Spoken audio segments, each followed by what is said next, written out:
Assalamu alaikum ji. Hope you guys are doing good and may God protect you from the coronavirus and any kind of disease in the world. Okay जी, start करते हैं हम अपना lecture. हम लोग जो है वो इलेक्ट्रिक सर्किट एनालिसिस का सब्जेक्ट पढ़ रहे हैं। मैं रिवीजन से बात स्टार्ट करता हूँ। इलेक्ट्रिक सर्किट एनालिसिस 1 का सब्जेक्ट एक ऐसा सब्जेक्ट है जिसमें आप वो इलेक्ट्रिक सर्किट्स जो कि डीसी सिग्नल की बेस पर ऑपरेट हो रहे हैं उनमें मौजूद अननोन क्वांटिटीज को फाइंड आउट करने के मेथड्स और फार्मूलाज जो हैं वो डिस्कस करते हैं। ओके, यानी कि हमने इस सब्जेक्ट में वो मेथड्स और फार्मूलाज टेक्निक सीखनी है जिसकी मदद से हम किसी इलेक्ट्रिक सर्किट में मौजूद बेसिक क्वांटिटीज करंट और वोल्टेज को फाइंड आउट कर सकें। ओके, तो हमने जब अपना सफ़र स्टार्ट किया ये सब्जेक्ट लर्न करने का, तो सबसे पहले हमने कहा जी बेसिक क्वांटिटीज़ को एक नए सिरे से देख लेते हैं कि सर्किट्स के लिहाज से करंट और वोल्टेज और इनकी एक्सटेंडेड फॉर्म पावर कैसे बिहेव कर रही है। उसके बाद फिर हमने देखा कि इलेक्ट्रिक सर्किट इटसेल्फ क्या चीज़ होता है, उसमें मौजूद टर्मिनोलॉजीज, नोड्स, मैशेज वगैरह क्या होती हैं। अगर मुख्तलिफ कन्फिग्रेशंस आ जाएँ, लाइक कोई सीरीज में रजिस्टर्ड हो सकते हैं, पैरेलल में हो सकते हैं, तो हम उनको कैसे हैंडल कर सकते हैं। बेसिक इंफॉर्मेशन, बेसिक क्वांटिटीज़ और basic information about the electric circuit जब हमने गैदर कर ली, तो उसके बाद फिर हमने बेसिक लॉज को पढ़ना शुरू किया। ओहम्स लॉ हमारा पहला बेसिक लॉ था, फिर उसके बाद केसीएल आ गया, केवीएल आ गया, और उसके बाद फिर current divider, voltage divider, series और पैरेलल रजिस्टर्स के लिए हम लोगों ने स्टडी किए।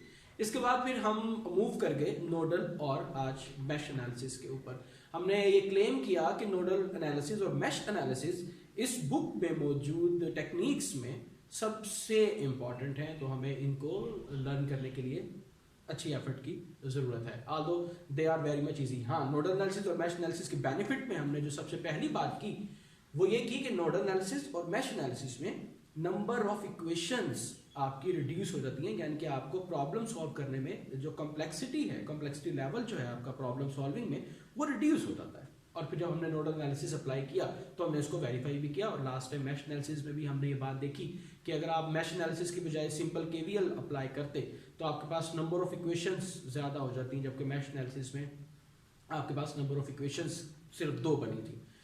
इस तरह ही नोडल एनालिसिस में भी हमने ये वाली बात एम्फसाइज की कि बेनिफिट कॉम्प्लेक्सिटी रिड्यूस का था, कि आप बजाय इसके कि आपके पास सेम सर्किट के लिए अगर आप उसको केसीएल और केवीएल दोनों को मिला के अप्लाई करते तो आपके पास नंबर ऑफ इक्वेशन 4 या 5 बनती थी, जबकि जब आपने जस्ट नोडल एनालिसिस अप्लाई किया तो आपके पास number of equation reduce to 2 और 3।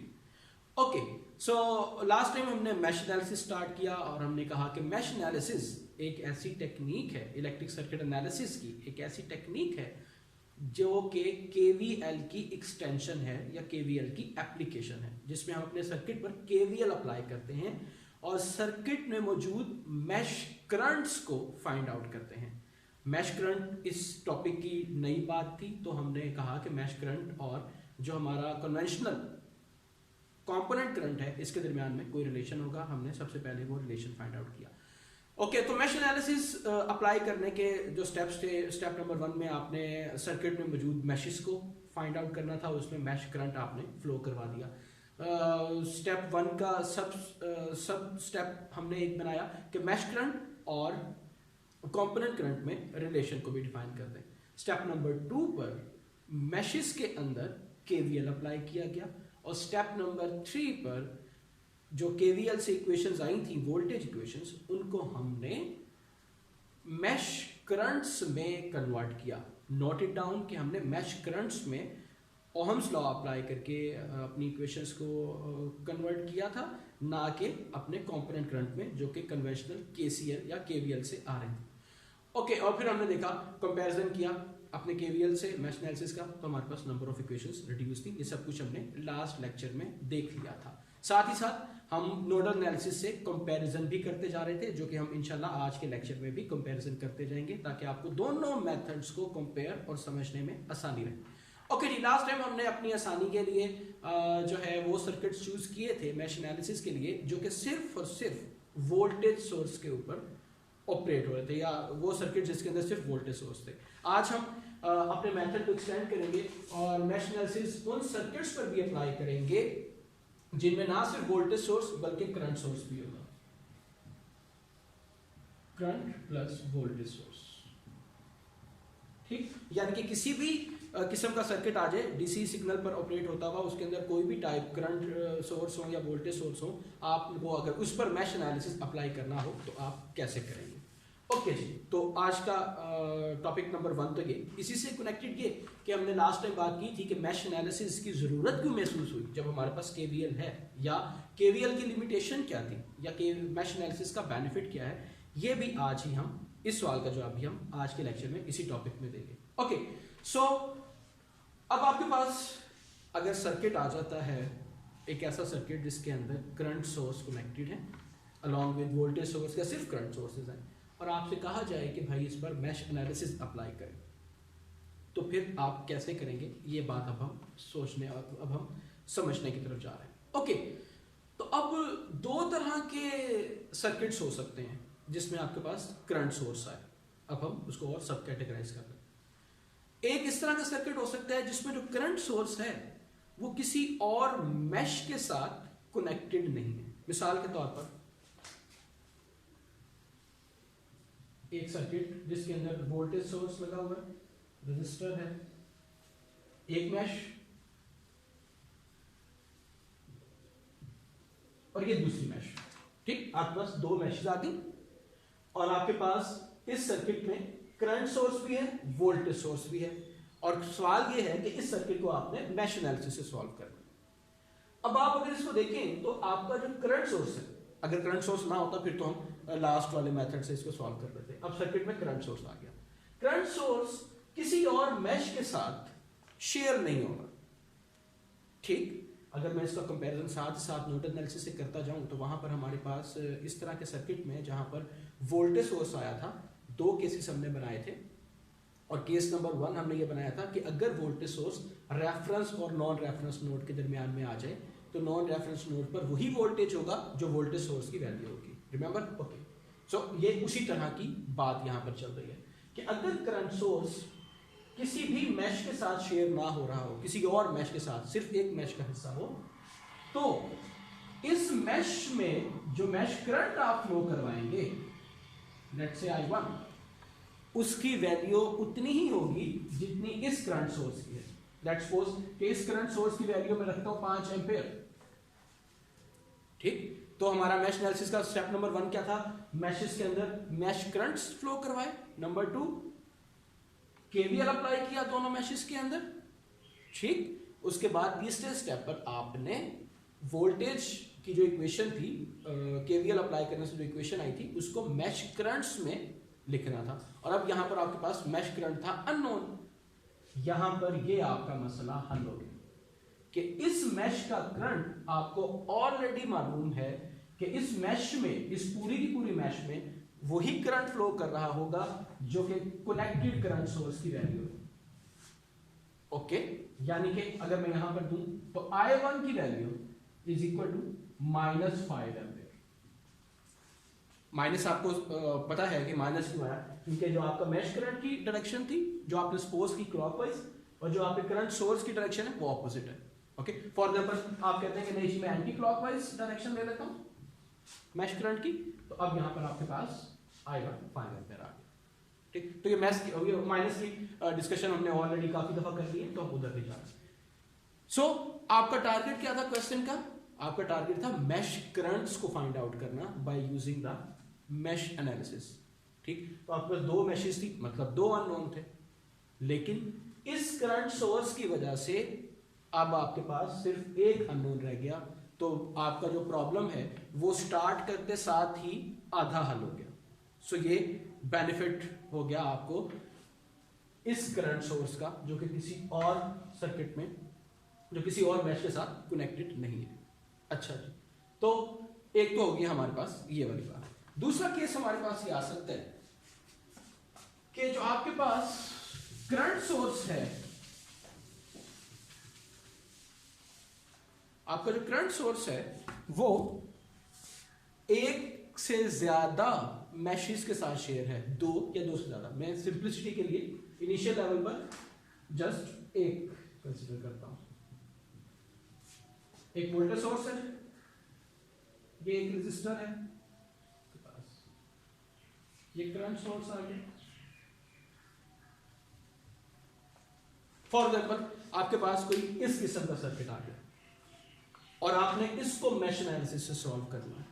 ओके, अब आप यहां पर नोट करेंगे कि जो करंट सोर्स है वो इस मैश का भी हिस्सा है और इस मैश का भी हिस्सा है, यानी कि करंट सोर्स शेयर हो रहा है दो मैशेस के साथ। ओके, तो अब आप इसमें मैश एनालिसिस कैसे अप्लाई करेंगे?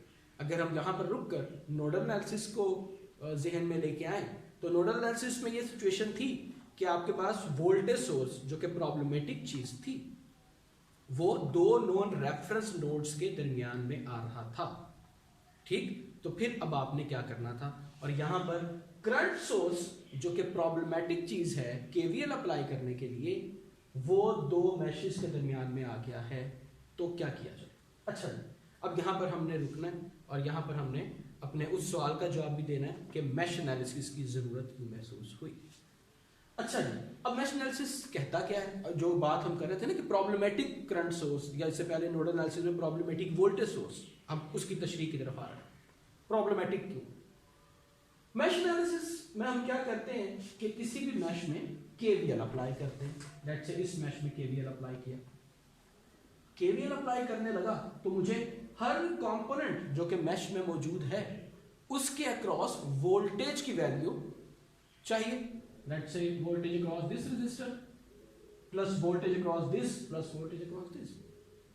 जब मैं करंट सोर्स के अक्रॉस वोल्टेज की बात करता हूं तो हमने जब करंट सोर्स और वोल्टेज सोर्स को स्टार्ट में इंट्रोड्यूस करवाया था अपने एक्टिव कंपोनेंट वाले लेक्चर में, तो हमने वहां पर यह बात की कि करंट सोर्स एक डिफाइंड अमाउंट ऑफ करंट देगा, इसके साथ साथ ये वोल्टेज भी देगा, लेकिन वो वोल्टेज आप प्री डिटरमाइन नहीं कर सकते। ठीक है, थ्योरेटिकली हमने कहा कि ये इनफाइनाइट वोल्टेज देगा, यानी कि जितना भी वोल्टेज आपके सर्किट को रिक्वायर्ड होगा ये करंट सोर्स उतना वोल्टेज देने की सलाहियत रखता है थ्योरेटिकली। ओके, उसकी डेटा शीट के ऊपर डिपेंडेंसी करते हुए कि उसकी मैक्सिमम लिमिट क्या है, वो सारी डिस्कशन के साथ। ओके, सो इस बात को जहन में रखते हुए हम किसी भी करंट सोर्स की प्री डिटरमाइंड या इन एडवांस वोल्टेज की वैल्यू नहीं बता सकते। यानी कि हम यहां पर जब केवीएल लगाएंगे तो हम इसके अक्रॉस वोल्टेज की बात नहीं कर सकते कि इसके अक्रॉस इतना वोल्टेज होगा, क्योंकि वो हम डिफाइन नहीं कर सकते, वो हमें एडवांस में नहीं पता। ठीक, ओके, सो ये वो लिमिटेशन थी जिसकी वजह से, ये वो लिमिटेशन है जिसकी वजह से हम इस सर्किट के ऊपर इस मैश में केवीएल अप्लाई नहीं कर सकते। ओके, अगर मैं इसको रिजेंबल करवाऊं आपके नोडल एनालिसिस से, तो नोडल एनालिसिस में भी ऐसी ही रीजन थी कि वोल्टेज सोर्स डिफाइंड वोल्टेज तो दे रहा है, लेकिन ये कितनी अमाउंट ऑफ करंट देगा, ओके, ये हम वहां पर नहीं जानते थे, प्री डिटरमाइन नहीं था, इन एडवांस नहीं जानते ये करंट सोर्स कितना करंट देगा। इसीलिए उन दोनों नोड्स के ऊपर केसीएल नहीं लग रहा था, और वहां पर हमने कॉन्सेप्ट इंट्रोड्यूस किया था सुपर नोड का, कि दोनों नोड्स को आप मर्ज कर दें या आप उसके दरमियान में से करंट सोर्स को एलिमिनेट कर दें और फिर उन नोड्स पर आप केसीएल और केवीएल दोनों लगाएं। ऑन द सेम लाइंस यहां पर हमारे पास जो कॉन्सेप्ट है वो है सुपर मैश का। सुपर मैश ये कहता है कि ये जो प्रॉब्लमेटिक करंट सोर्स है जिसकी वजह से आप इन दोनों मैशेस में केवीएल अप्लाई नहीं कर सकते, आप इसको जो है वो एलिमिनेट करें। ओके, एलिमिनेट से मुराद ये नहीं है कि हम अपने सर्किट को टेम्पर कर रहे हैं, हम अपने सर्किट को बिगाड़ रहे हैं, हम अपने सर्किट जो गिवन सर्किट था उसको अलहदा कर रहे हैं, नहीं, ऐसा नहीं है। For the time being to solve this issue हमने ये वाली बात, ओके, और फिर अब आपने पहली स्टेज पर मैश करंट्स को डिफाइन कर दिया था। ठीक, जब आप केवीएल लगाने के लिए आए तो फिर आपको पता चला कि इस सोर्स की वजह से हम नहीं लगा पा रहे हैं। ठीक, तो अब आप क्या करेंगे, अब आप इस करंट सोर्स को यहां से रिमूव करेंगे फॉर द टाइम बीइंग, अभी प्रॉब्लम सॉल्व नहीं होगी, और फिर यहां पर केवीएल लगाएंगे। ठीक, केवीएल जो सुपर मैश है आपकी, इसका अपना कोई करंट नहीं है सुपर मैश का। ठीक, ये वही जो पेरेंट करंट्स आपने I1 और I2 अज्यूम किए थे उन्हीं को यूज करते हुए आपने यहाँ पर केवीएल लगा। फॉर एग्जाम्पल अगर मैं यहाँ पर केवीएल लगाता हूँ, ओके, एंड लेट्स सपोज कि ये मेरी पोलैरिटीज हो जाती है, तो केवीएल मुझे वैल्यू दे रहा है VR1 plus VR2। Now it is complete a mesh, ये अब सिंगल मैश होगी, ठीक, जिसको हम सुपर मैश कह रहे हैं। एक कंपोनेंट, दो कंपोनेंट, तीन कंपोनेंट और चार कंपोनेंट। अब इस सुपर मैश में ये चार कंपोनेंट्स आ गए, plus voltage across resistor 3 minus या इक्वल टू 20 वोल्टेज, ठीक। ये हमारा स्टेप 2 था मैश एनालिसिस का, कि हमने मैशेज में केवीएल लगाना था। स्टेप 3 था कि ये जो इक्वेशन आई है वोल्टेज इक्वेशन, केवीएल को लगाने से इसको आपने मैश करंट्स में कन्वर्ट करना है, ठीक। तो जब मैं इसके लिए मैश करंट लिखूंगा तो ये कंपोनेंट पार्ट है मैश 1 का, सो जो भी रेजिस्टेंस है यहां पर R1 मल्टीप्लाई बाय I1, इस मैश का करंट लिखा है हमने। Super mesh doesn't on its current, ये वही पेरेंट मैशेस का करंट लेकर चल रहा है। प्लस अब अगर मैं इसकी बात कर रहा हूं, इस कंपोनेंट की बात कर रहा हूं, तो इस कंपोनेंट की रेजिस्टेंस मल्टीप्लाई बाय जो करंट इसमें फ्लो कर, ठीक, और जो इसकी पोलैरिटी होगी, चलो मैं इसकी पोलैरिटी रिवर्स कर देता हूं, अज्यूम कर रहा हूं, ठीक। सो प्लस R3 रेजिस्टेंस इस रेजिस्टर की multiply by current, current negative direction से होगा I2, दैट इज इक्वल, ये माइनस का सिंबल हमारी नेगेटिव साइड से एंट्रेंस को, नेगेटिव पोलैरिटी से एंट्रेंस को शो करती है, ओके जी। और ये this one, so VR3 is equal to this one, okay. So ये था स्टेप नंबर 1 मैश एनालिसिस में सुपर मैश को सॉल्व करने का, कि आपने वो सोर्स जो कि यहां पर करंट सोर्स जो कनेक्टेड था, जिसकी वजह से आप केवीएल अप्लाई नहीं कर रहे थे, उसको रिमूव करके यहां पर आपने जो है वो केवीएल अप्लाई कर दिया इन द सुपर मैश। लेकिन सुपर मैश की सेकंड कंडीशन ये है सुपर मैश को सॉल्व करने की, कि आपने सुपर मैश में केसीएल भी अप्लाई करना है, ठीक है, जो कि इसकी कांस्टेंट इक्वेशन होगी, जो कि ये डिफाइन करेगी कि जो मेथडोलॉजी आपने सुपर मैश को सॉल्व करने के लिए यूज की है वो ठीक है, यानी कि दो बेसिक लॉज केसीएल और केवीएल आपने अपनी सुपर मैश पर अप्लाई करना है। Again let's compare with the super node. Super node पे भी आपने ना सिर्फ केसीएल बल्कि कांस्टेंट इक्वेशन केवीएल भी अप्लाई की थी in order to verify the validity of the KCL super node, ठीक है जी। यहां तक बात समझ आ रही है कि जिस तरह हमने सुपर नोड को रिसॉल्व किया था कि दो नोड्स जिनके दरमियान में वोल्टेज सोर्स आ गया था, वहां पर प्रॉब्लमेटिक वोल्टेज सोर्स को रिमूव करके हमने केसीएल लगाया था, और उसके बाद हमने कहा कि ये जो सुपर नोड है ये इटसेल्फ एक क्लोज पाथ है, हमने वहां पर केवीएल भी लगा दिया था, ओके। इसी तरह जब हम सुपर मैश को सॉल्व कर रहे हैं तो प्रॉब्लमेटिक करंट सोर्स को रिमूव करके हमने केवीएल अप्लाई कर दिया। अब हमने सुपर मैश पर केसीएल भी अप्लाई करना है। कैसे? वो ऐसे कि जिन नोड्स पर दिस एंड दिस, ये आपकी दो मैशेस कनेक्टेड हैं, ये मैश और ये मैश इन्हीं दो नोड्स पर कनेक्टेड है ना, ठीक। इनमें से किसी एक पर, इस पर या इस पर आपने केसीएल अप्लाई करना है, ठीक। लेट्स सपोज कि अगर मैं इस नोड पर केसीएल अप्लाई करूं तो इस नोड पर मैश 1 से I1 एंटर हो रहा है, ओके। जबकि अच्छा सॉरी मैं छोटी बात मिस कर गया, जिस तरह हमने उसको सुपर नोड की दफा अपने वोल्टेज सोर्स को दो नोड्स के साथ कनेक्टेड बाहर निकाल के सॉल्व किया था, इस तरह आप इसको भी सेपरेटली सॉल्व कर सकते हैं। तो अगर मैं इसको इस नोड को यूज करूं तो मेरे पास ऐसे स्ट्रक्चर बनते हैं, ठीक। सो I1 करंट ये जो है, मैंने आसानी के लिए इस नोड को प्लग आउट करके यहाँ पे सेपरेट रख दिया। ठीक, इस नोड पर 3 ब्रांचेस आ रही थी। ब्रांच नंबर 1 ये वाला रजिस्टर, R1, R2 और करंट सोर्स। ठीक, अब हमने जो करंट सोर्स प्लग आउट किया था उसको हम कंसीडर कर रहे हैं। सो ये तीनों ब्रांचेस मैंने यहाँ पर बना दी, और ये I2 या नहीं, I2 ये हायर पोलैरिटी पर है। तो ओके, अनदर थिंग, आपने मैश करंट्स को क्योंकि देखना है, तो मैश करंट की पोलैरिटी ऑलरेडी ये डिफाइंड है। आपने स्टेप नंबर 1 पर मैश करंट को डिफाइन कर दिया था, it is I2। Okay, leaving this node, और जो आपके पास करंट सोर्स था, फॉर एग्जाम्पल ये 4 एम्पियर का करंट सोर्स है, सो इट्स एंट्री।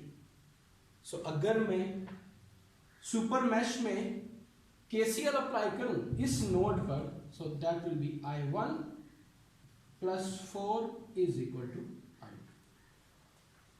ठीक, so just like super node, super mesh भी आपको 2 इक्वेशंस दे रहा है, और अगर आप नोट करें तो अब आपके पास इन 2 इक्वेशंस में for this simple circuit 2 he unknowns हैं, I1, I2, I1 और I2, 2 इक्वेशंस, 2 अननोन, और आप इसको सॉल्व कर सकते हैं। जबकि अगर आप इसका कंपैरिजन करें इस सिंपल से सर्किट का भी, और आप इसको केवीएल से सॉल्व करने की कोशिश करें, तो आपको केवीएल तो पहले मुश्किल लगाना हो, केसीएल आप यहां पर लगाएंगे पहले तो। ठीक, और उससे आपके पास नंबर ऑफ अननोन्स आएंगे। ओके, सो केवीएल वैसे भी सर्किट में, सिंपल सर्किट में नहीं लग रहा था। ओके, जिसकी वजह से हम मैश एनालिसिस की तरफ आए थे। सो इन अदर वर्ड्स कि आपके पास नंबर ऑफ अननोन्स जो हैं वो रिड्यूस हो जाते हैं by using nodal and mesh analysis. ये सिंपल सी हमने अभी तक की बात जो थी वो कंक्लूड की। अच्छा जी, इसमें अब छोटी छोटी सी बातें, वो ये कि अगर कोई कंपोनेंट आपके करंट सोर्स के साथ सीरीज में कनेक्टेड है, यहां लाइक दिस, तो वो भी आपके इस करंट सोर्स के साथ प्लग आउट हो जाएगा। Remember in the nodal analysis, अगर कोई रेजिस्टर पैरेलल में था वोल्टेज सोर्स के, तो उसको आप प्लग आउट कर लेते थे। ठीक है, अब जी कैसे कर सकते हैं? हमने 2 काम किए यहां पर, एक तो हमने केवीएल अप्लाई किया था, एक हमने केसीएल अप्लाई किया था। अगर आप इस रेजिस्टर को यहां पे रखते भी हैं और केवीएल अप्लाई करते हैं, ठीक, अब मैं जस्टिफिकेशन दे रहा हूं कि कैसे आप इस रेजिस्टर को भी, जो कि सीरीज में हो, जो करंट सोर्स है उसके साथ सीरीज वाले की बात हो रही है, सिर्फ कैसे करंट सोर्स के साथ ही कंसीडर कर सकते हैं और प्लग आउट कर सकते हैं। अगर मैं इसके ऊपर केवीएल लगाता हूं इस मैश के ऊपर, सो ये ओपन सर्किट है, मींस कि जितना वोल्टेज यहां से करंट ओपन, ये ओपन हो गया, तो यहां पर करंट कोई भी फ्लो नहीं करना, current is equal to 0 and V is equal to IR की वजह से यहां पर पोटेंशियल डिफरेंस भी नहीं होगा। ओके जी, सो यहां पर आप केवीएल लगाएंगे तो ये रेजिस्टर वैसे कंट्रीब्यूट नहीं करेगा। ठीक है, इसका वोल्टेज इज इक्वल टू 0 होगा। अच्छा जी, इसके बाद अगर हम यहां पर केसीएल में इसको कंसीडर करें, यहां पर अगर हम लगाते हैं रेजिस्टर,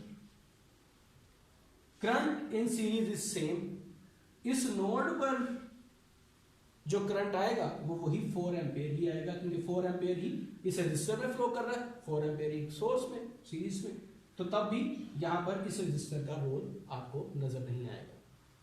ठीक, इसी तरह की जस्टिफिकेशन हमने नोडल एनालिसिस की दफा भी दी थी उस रेजिस्टर के बारे में जो कि वोल्टेज सोर्स के साथ पैरेलल में हो। ओके जी, ओके, सो तीसरी चीज ये हो सकती है कि आपके पास 2 से ज्यादा मैशेस भी मिलकर सुपर मैश बना सकती हैं। ओके, ठीक है, अब हम न्यूमेरिक प्रॉब्लम की तरफ चले जाते हैं for the better understanding of the mesh analysis for the circuit which constitutes a current source in addition to the voltage source. और प्रैक्टिस प्रॉब्लम 3.7 को मैं सॉल्व करने की कोशिश करता हूँ।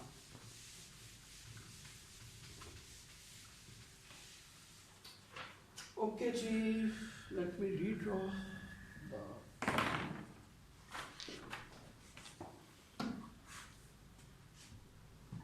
प्रैक्टिस प्रॉब्लम 3.7 जो है मेरे पास, उसमें 8 वोल्टेज का वोल्टेज सोर्स कनेक्टेड है एक 2 ओम के रेजिस्टर के साथ,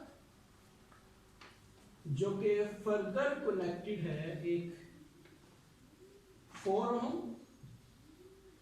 के रेजिस्टर के साथ और एक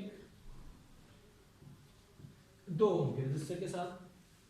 अच्छा, जब ये 4 और ये दोनों 2 ओम के रेजिस्टर्स जो हैं वो कनेक्टेड हैं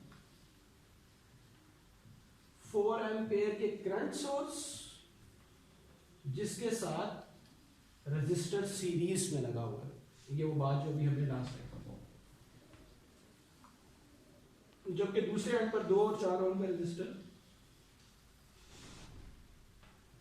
ये 8 ओम के रजिस्टर के साथ कनेक्टेड। ओके जी, और जो क्वेश्चन की स्टेटमेंट है, क्वेश्चन की जो स्टेटमेंट है वो ये कह रही है कि आप इस सर्किट में मौजूद मैश करंट्स को फाइंड आउट करें। ठीक, इस स्टेटमेंट से आपको ये बात क्रिस्टल क्लियर हो गई कि पूरे टॉपिक, पूरे जो आपका सिलेबस है उसके अंदर सिर्फ मैश एनालिसिस एक ऐसा टॉपिक है जो कि मैश करंट्स की बात कर रहा है।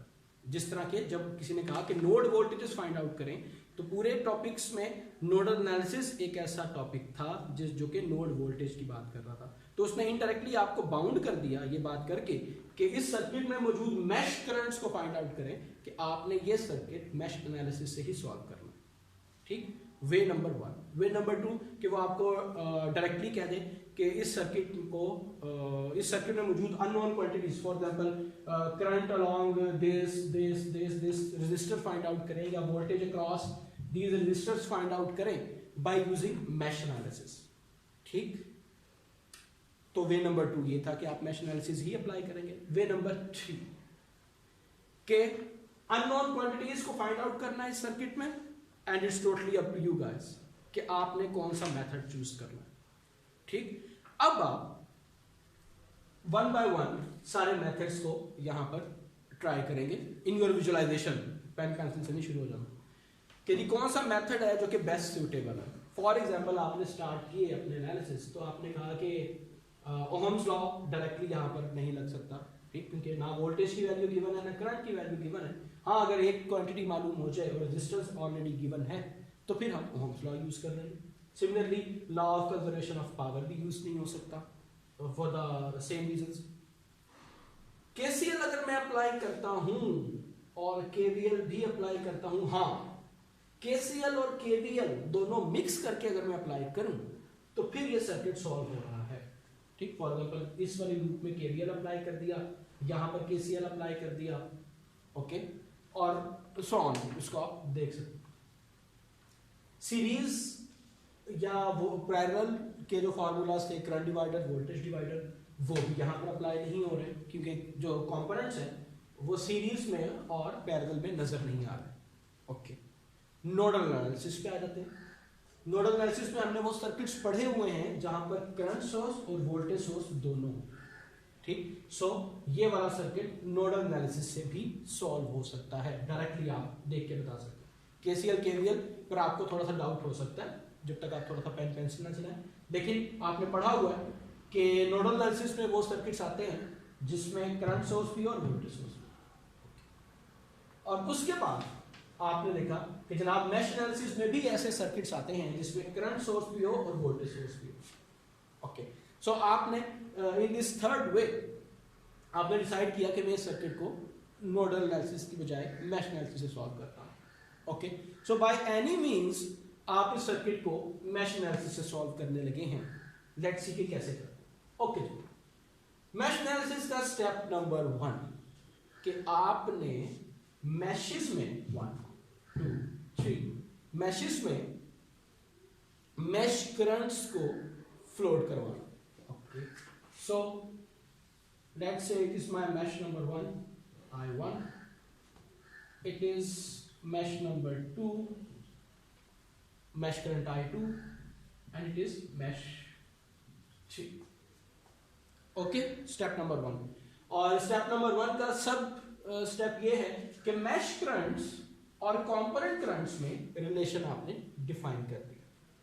ठीक, ये रिलेशन डिफाइन करने के लिए आप हर कंपोनेंट को पोलैरिटी अज्यूम करके देंगे और पोलैरिटी के मुताबिक ही आपकी करंट डायरेक्शन भी आ जाएगी। या पहले आप करंट डायरेक्शन कंपोनेंट को दे दें, ओके, और उसके मुताबिक आपकी पोलैरिटी डिफाइन हो जाएगी। सो लेट्स अज्यूम, मैं अज्यूम कर रहा हूं कि भैया डायरेक्शन दे रहा हूं और मेरी अजम्पशन इस बेस पर है कि ये वोल्टेज सोर्स कनेक्टेड है।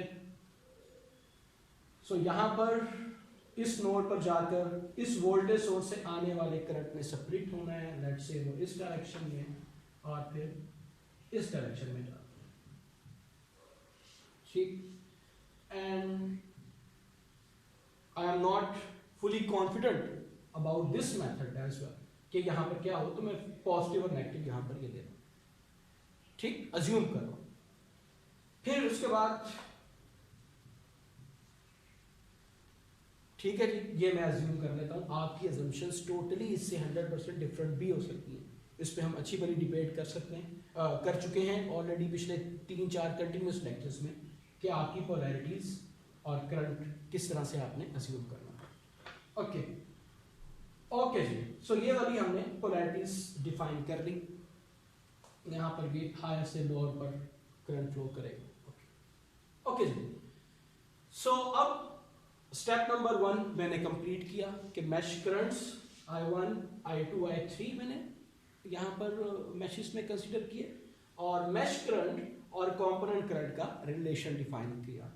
वो आप देख सकते हैं कि फॉर एग्जांपल अगर इसकी बात हो रही है, so I3 is equal to, yes what's the idea, stop करके अब आपने मैश करंट्स और कंपोनेंट करंट के दरमियान में रिलेशंस खुद से डिफाइन करने हैं। मैं जस्ट वन कंपोनेंट का बता रहा हूं। लास्ट लेक्चर में हमने काफी डिस्कशन की। 2 ओम का रेजिस्टर इस मैश के साथ भी शेयर हो रहा है और इस मैश के साथ भी शेयर हो रहा है। ठीक, यानी कि 2 ओम के रेजिस्टर को मैश करंट I1 भी इफेक्ट करेगा और मैश करंट I3 भी करेगा। सो करंट, अब यहां पर इस सर्किट में एक से ज्यादा 2 ओम के रेजिस्टर हैं, तो इसीलिए मैं बजाय इसके कि इनको 2 ओम का नाम दूं, मैं इसको I1 कह देता हूं। नहीं, I1 हमने इसको नाम दिया हुआ, लेट्स सपोज मैं इसको I4 का नाम दे दूं। ठीक, I4 कंपोनेंट करंट है जो कि mash currents I1 positive polarity से एंटर होगा माइनस I3 नेगेटिव पोलैरिटी का अलजेब्रिक सम है। यानी कि मैश करंट्स I1 और I3 एड अप होकर कंपोनेंट करंट I4 बना रहा है। ठीक, जो कि फ्लो कर रहा है इस 2 ओम के रेजिस्टर में। ओके जी, मेक सेंस। और फिर चूंकि I3 की पोलैरिटी ऑपोजिट थी I1 से, या वो नेगेटिव टर्मिनल से एंटर हो रहा है, तो आपने यहां पर माइनस का सिंबल दे दिया, प्लस माइनस माइनस आ। ओके, बाकी इस 2 ओम के रेजिस्टर को अगर मैं I5 कह देता हूं फॉर एग्जांपल। ठीक, सो ये रेजिस्टर किसी और मैश के साथ शेयर नहीं हो रहा, अनलाइक दिस। सो इसके पास जो मैश करंट होगा I5, और सॉरी कंपोनेंट करंट जो होगा I5, वो वही होगा जो कि इस मैश का करंट है, यानी कि I3। Unfortunately they are in the same direction, I5 और I3, तो यहां पर प्लस का साइन आ गया। ओके, अगर ये ऑपोजिट डायरेक्शन में होते, फॉर एग्जाम्पल आपने पोलैरिटी अज्यूम की प्लस माइनस की, तो फिर I3 और I5 ऑपोजिट डायरेक्शन में होने की वजह से नेगेटिव होगा। ओके, ये हमने लास्ट लेक्चर में डिस्कशन कर ली। ओके, तो स्टेप 1 मेरा यहां पर क्लियर हुआ। स्टेप 2 पे मुझे लगाना है KVL इन मैशेस में। ओके, इस मैश में KVL लगाना तो कोई इश्यू नहीं लग रहा मुझे, क्योंकि तीनों पैसिव कंपोनेंट रेजिस्टर हैं। Voltage across this minus voltage across this minus voltage across this is equal to 0। Okay, लेकिन अगर मैं इस मैश में या इस मैश में KVL अप्लाई करता हूं, तो यहां पर मेरे पास ये करंट सोर्स इंट्रोस है। फॉर एग्जांपल अगर मैं मैश 1 की बात करूं, मैश 1 में 4 कंपोनेंट्स है मेरे पास, 1 2 3 और ये 4। 1 वोल्टेज इज ओके, 2 हम स्टार्ट में अज्यूम कर सकते हैं इसे क्रॉस वोल्टेज, 3 वोल्टेज अज्यूम हो सकता है, लेकिन यहां पर वोल्टेज अज्यूम नहीं हो सकता in advance due to the nature of this current source जो हम डिस्कस कर चुके हैं। सो फिर अब हमारे पास सोल्यूशन है, सेम प्रॉब्लम यहां पर भी, मैश 2 में भी 1 2 3 के मैश 2 को सॉल्व केवीएल अप्लाई करते हुए मैश एनालिसिस के स्टेप 2 को इसके क्रॉस वोल्टेज नहीं आ सकता।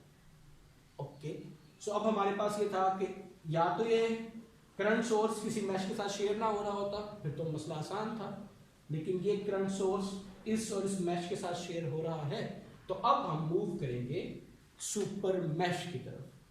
ठीक, सुपर मैश ये कहता है कि ये जो प्रॉब्लमेटिक करंट सोर्स है जो कि आपको केवीएल अप्लाई नहीं करने दे रहा, इसको आप प्लग आउट करें अलोंग विद दिस रेजिस्टर जो कि इसके साथ सीरीज में है। ओके, मैं इसको इस तरह से अज्यूम कर देता हूं कि अब ये प्लग आउट हो गया। ठीक, और जो आपके पास सुपर मैश बनी है, अब आपके पास सुपर मैश कौन सी बन गई? सुपर मैश 8 वोल्टेज का वोल्टेज सोर्स, 2 ओम का रेजिस्टर, 4 ओम का रेजिस्टर, 8 ओम का रेजिस्टर और ये, तो आपके पास ये सुपर मैश बन गई।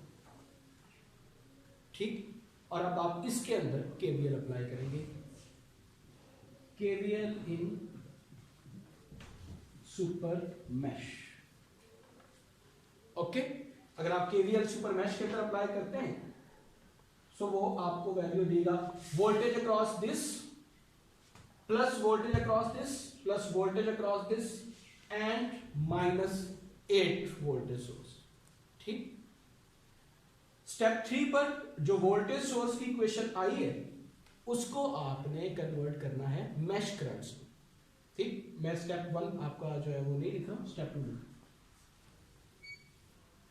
चले हम सिंपलिसिटी के लिए voltage across this 2 ohm plus voltage across this 4 ohm plus voltage across this 8 ohm and -8 which is equal to 8 voltage।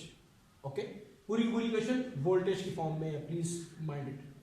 अब इन वोल्टेजेस को आपने मैश करंट्स में कन्वर्ट करना। For this voltage 2 is the resistance of this component multiplied by mesh current. तो इस resistor का जो mesh current था वो रहा I4 I1 minus I3 plus 4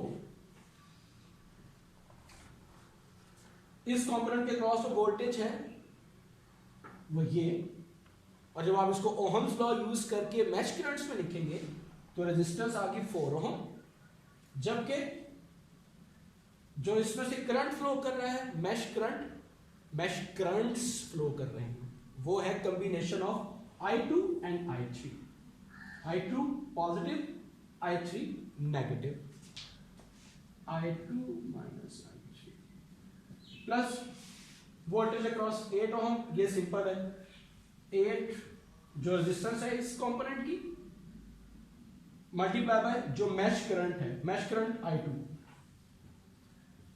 that is equal to 8।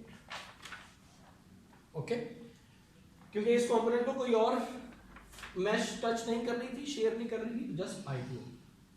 Okay जी, अब ये तो हो गया केवीएल इन सुपर मैश। अब सुपर मैश जस्टिफाई करने के लिए आपको उन नोड्स पर जहां पर ये दोनों मैशेस टच हो रही हैं, वो एक ये नोड हो सकता है, एक ये नोड हो सकता है, यहां पर आपने केसीएल अप्लाई करना है।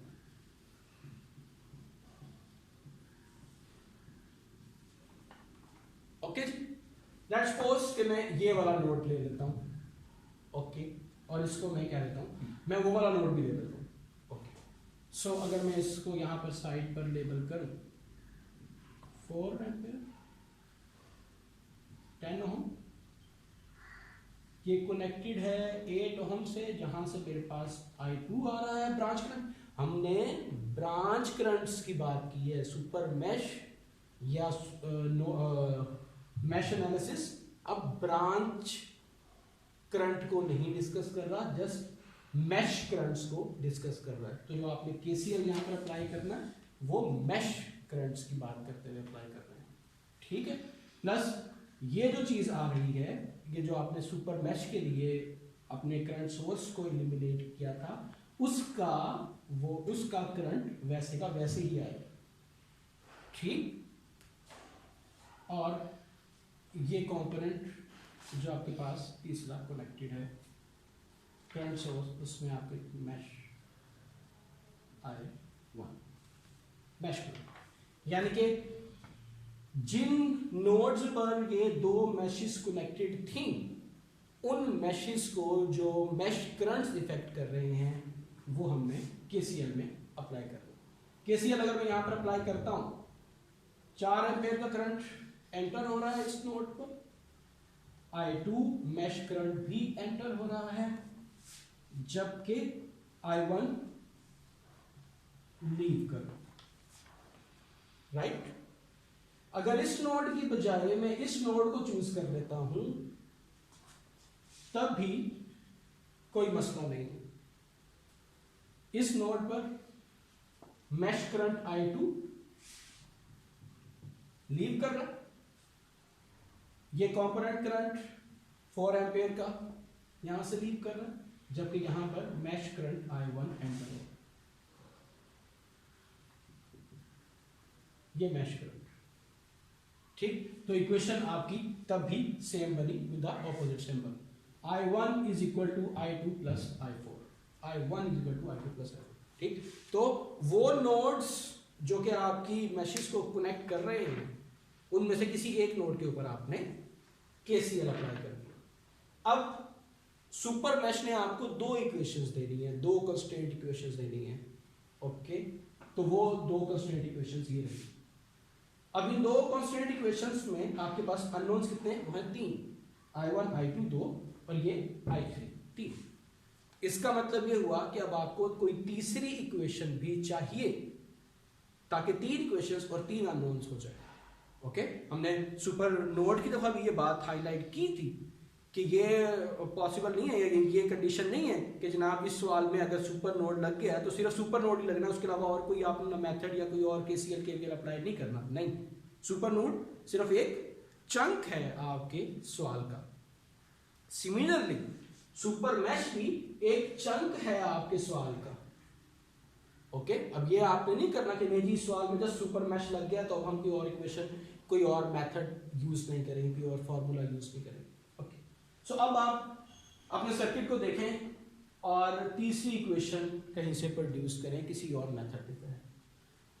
अगर मैं यहां पर केसीएल लगा दूं, वो लग नहीं सकता क्योंकि यहां पर ये ब्रांच कनेक्टेड है वोल्टेज सोर्स की, ओके। यहां पर केसीएल लगा दूं, ओके ठीक है, हो सकता है। क्या उसका फायदा होगा? फायदे की बजाय ये आपके पास I5 एक और कंपोनेंट आ रहा है। हाँ, अगर मैं इसके ऊपर केवीएल लगाऊं, ये आप ट्राई करके देख लीजिएगा, यहाँ पर केसीएल का ऑप्शन अडॉप्ट कर लीजिएगा, ठीक। अगर आपके पास तीसरी इक्वेशन वहां से आ रही है और फिर भी 3 इक्वेशन और सेम 3 अननोन रहते हैं, देन इट्स ओके, ओके। या फिर आप केवीएल अप्लाई करते हैं इस मैश में, ओके। सो अगर मैं केवीएल अप्लाई करता हूं, voltage across this minus voltage across this minus voltage across this, okay. Let's suppose KVL में अप्लाई करूं तो इस लूप में अगर मैं केवीएल अप्लाई करूं, वोल्टेज अक्रॉस 2 ओम ये वाला minus voltage across 4 ohm minus voltage across 2 ohm, okay. That will be equal to, अगर वोल्टेज अक्रॉस दिस की बात हो रही है, 2 multiply by I3 mesh current minus का ये वाला सिंबल 4 रेजिस्टेंस एंड जो हमने डिफाइन किया I2 माइनस I3। ये मैश करंट और कंपोनेंट करंट के दरमियान में रिलेशन हमने स्टेप नंबर 1 में ही डिफाइन कर लिया था, ओके। वही वाला करंट हमने यहां लिखा, और जी ये वाला माइनस V2 हो टू रेजिस्टेंस इसकी और I1 minus I4 that is equal to, ये आपके पास थर्ड इक्वेशन आ जाएगी। इक्वेशन नंबर 1 ट्रू और ये 3 इक्वेशंस, 3 अननोन्स, और अब यहां से आप अपने तीनों अननोन्स निकाल लेंगे, यानी कि आपके पास mash currents I1 I2 I3 निकल आया। अगर आपके पास मैश करंट निकल आया तो मैश करंट और कंपोनेंट करंट के रिलेशन से लाइक दिस आप कंपोनेंट करंट्स निकाल सकते हैं। ओके, जब आपके पास कंपोनेंट करंट आ गया और जब आपके पास उस कंपोनेंट की रेजिस्टेंस आ गई तो V इक्वल टू IR से आप उसके क्रॉस वोल्टेज भी निकाल सकते हैं। ठीक, सो इस तरह से आपके पास ये सवाल सॉल्व होता है। एक छोटी सी बात जो बीच में रह गई वो ये कि हमने नोडल एनालिसिस की दफा ये वाली बात की थी कि जब आप KVL लगा रहे थे तो वहां पर वो आपके पास कंपोनेंट जो कि शेयर हो रहा था उसमें पोलैरिटी डिफरेंट थी। Same is the technique here कि वो रेजिस्टेंस ये 2 ओम और ये 4 ओम जो कि आपके पास शेयर हो रहे हैं किसी और मैश के साथ, यहां पर आपके पास पोलैरिटीज डिफरेंट होगी। फॉर एग्जांपल अगर मैं इस 2 ओम के रेजिस्टर की बात करूं जो कि I1 और I3 से शेयर हो रहा है, इसकी पोलैरिटी इस इक्वेशन में प्लस के साथ है तो यहां पर ये नेगेटिव के साथ आपको नजर आ रहा होगा। ठीक, और वहां पर मैंने ये टाइपो कर दिया I3। ओके, सिमिलरली अगर मैं इसकी बात करूं इस 4 ओम के रेजिस्टर की, ओके, जो कि इन 2 मैशेस के साथ शेयर हो रहा है, तो जब मैं यहां पर KVL अप्लाई करूंगा तो इस कंपोनेंट की पोलैरिटी और होगी, जब मैं यहां पर KVL अप्लाई करूंगा तो पोलैरिटी और होगी। ठीक, यहां पर आपका I2 प्लस का 4I2 है, यहां पर आपका I2 माइनस का 4I2, यहां I3 प्लस का 4I3 है तो यहां पर I3 माइनस का 4I3 है। ठीक, and it totally make sense कि जब आप इस रोटेशन में जाएंगे तो जो करंट आपके लिए पॉजिटिव होगा वो यहां से आने के लिए नेगेटिव होगा दूसरी मैश के लिए।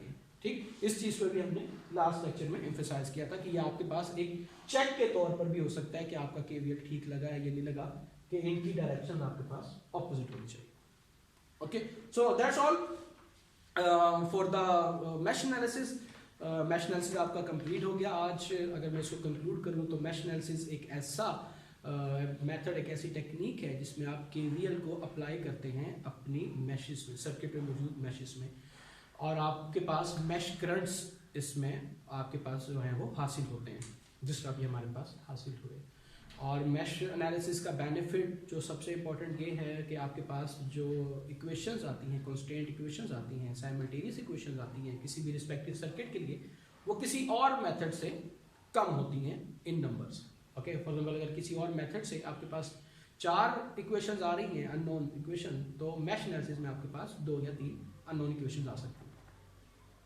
और इसके बाद फिर हमने बात की कि अगर मैश एनालिसिस में आपके पास जस्ट वोल्टेज सोर्स आ जाएं तो आप उसको किस तरह से सॉल्व करेंगे। लास्ट लेक्चर में हमने बात की। आज हमने बात की कि अगर आपके पास कोई ऐसा सर्किट आ जाए जिसमें करंट सोर्स भी हो और वोल्टेज सोर्स भी हो तो फिर आप उनको कैसे रिजॉल्व करेंगे। उसमें हमारे पास एक ऐसा सर्किट आ जाए जिसमें करंट सोर्स किसी मैश के साथ कनेक्टेड नहीं है, तो फिर तो उस मैश का करंट, वो मैश करंट वही होगा जो कि हमारे कनेक्टेड करंट सोर्स का करंट होगा। तो इसका मतलब ये हुआ कि करंट सोर्स ने आकर मैश एनालिसिस में आसानी पैदा कर दी। हाँ, अगर करंट सोर्स 2 मैशेस के दरमियान में आ जाए या करंट सोर्स ऐसी जगह पर हो जहां पर 2 या 2 से ज्यादा मैशेस उस करंट सोर्स को शेयर कर रही हो, तो फिर आप सुपर मैश के कॉन्सेप्ट पर आते हैं। सुपर मैश ये कहता है कि उन रिस्पेक्टिव मैशेस पर आपने करंट सोर्स को निकालकर KVL अप्लाई करना है, और वो जो आपने प्लग आउट किया था करंट सोर्स, उसको आपने उन नोड्स पर जहां पर जो मुश्तरक नोड्स थे शेयर्ड मैशेस में, वहां पर आपने KCL भी अप्लाई करना है। Okay, so each mesh super mesh will give you 2 equations, one from the KCL and one from the constraint equation KVL. Okay, thank you very much.